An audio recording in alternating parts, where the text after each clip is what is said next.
becomes the wealthiest black man, and he starts the first retirement home for blacks in America. That's where the Stephen Smith Towers are on 44th and Girard Street. He financed the first retirement home. So what I believe he did when he became a minister was he gave blacks an identity at that point in time. Before that, blacks, especially in slave states, they were kept on lists with sheep and cattle and cows, and farm animals. They didn't have surnames. Well, when he becomes a minister, he starts to give these vital records to blacks. Now they have marriage, they have birth, they have death, they have cemeteries. He gives blacks an identity.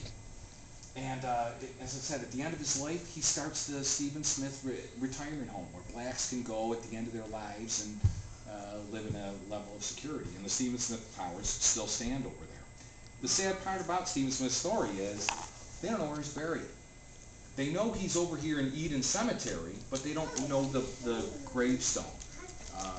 They just know that in an area, they call it the Olive area, because he was originally interred in the Olive Cemetery in West Philadelphia, and then he was moved as Philadelphia grew. Olive Cemetery, they took all the graves and brought him over here to Eden. And they don't know where he is. He was buried next to his mother in the Olive Cemetery. His mother seems to be really that person who gave him his impetus to stand up and to make something of himself and stand up to repression. Yeah, and also my science teacher, she said something about like a long time ago, there was a one African lady, and then there was another African man, and I think that she said that they started the brotherhood of the whole entire universe, which she said was that basically everybody in the whole entire world are in the same exact family. Well, genetically, they do genetic testing, and they have genetic markers with DNA. Yeah, they put it in roots. They kind of determined that the human race came out of Africa. Through genetic testing. I'm no geneticist, so I'm just telling you what I've read. That the human, everyone is African. They came out of Africa through genetic lines, etc. But I also want to talk 1 minute before I play something from one of Stephen Smith's churches. I want to talk about Harriet Tubman and where Cape May, New Jersey plays into all of this. Harriet Tubman, as you probably know, very famous abolitionist. Well, Harriet Tubman, when she was a slave in Maryland, was badly abused. One of her first responsibilities was to look over white babies when the plantation. She looked over them. Well, when the white babies would start to cry, they would whip Harriet Tubman. And her whole life she had whip marks on her back. She worked on a plantation where there were marshes, and they would send her out to check these traps for beaver traps, and there would be snakes, and it was just a dirty job for a young woman to be doing, and they abused her. And then one day she was at a county store, and there was another runaway slave there who was being pursued.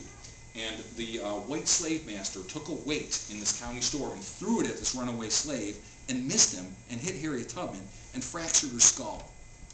And she thought she was going to die. There was no medical care for a slave with a fractured skull. They just let her lay outside, but she recovered from it. Her whole life she had epileptic fits from having a fractured skull. So she was a badly abused slave in Maryland. Well, the first time she runs away, it's like 1848, her slave master puts out a notice saying, look, this slave has run away, and she gets scared, and she returns back to her plantation. The second time in 1849, she gets enough nerve, she runs away, and she runs up from the eastern shore up here and comes up to Philadelphia. And she appears in Philadelphia.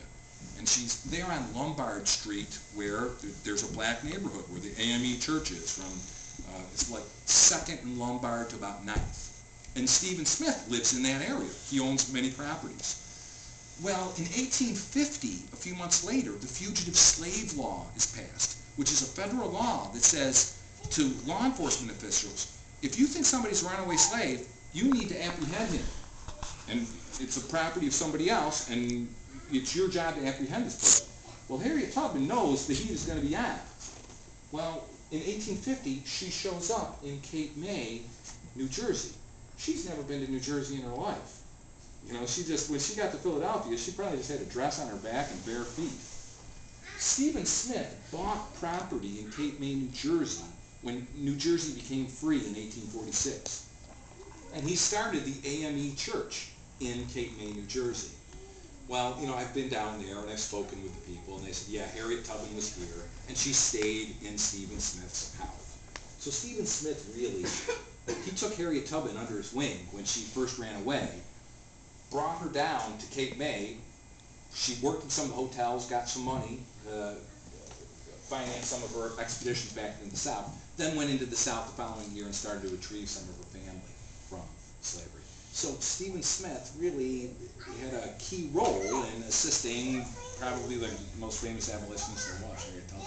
But he's really tied in with Frederick Douglass and this whole network. So it's a whole other talk show, but it's an interesting story. And it all takes place here, because this is the border state. It's this transitional border area, which is kind of interesting.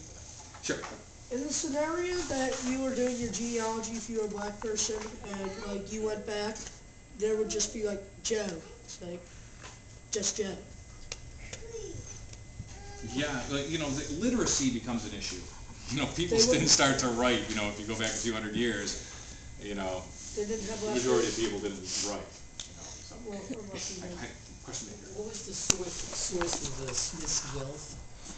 Well, when he went over to General Bow's plant, lumber yard, he was 5 years old, and he worked there, and this is what has to do with this area. I'm so glad you asked that question. Lumber was a business here, but then coal started to become predominant too when the railroad started to be laid.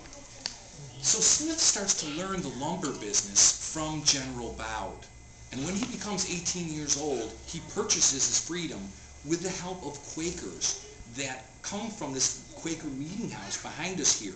The Blunston family and the Wright family had interests over here too. The Quakers were very fiscally astute, and these were trading areas. And the Quakers over here, you went to the next big river, and there was a river crossing. You're going to make money there. That's where Wrightsville, Pennsylvania is with the Wrights family from that Quaker meeting house right behind us. So they helped finance that, and Smith got into the lumber business, and then when that started to take off, he merged over into coal and transportation, and that's where he gained his wealth.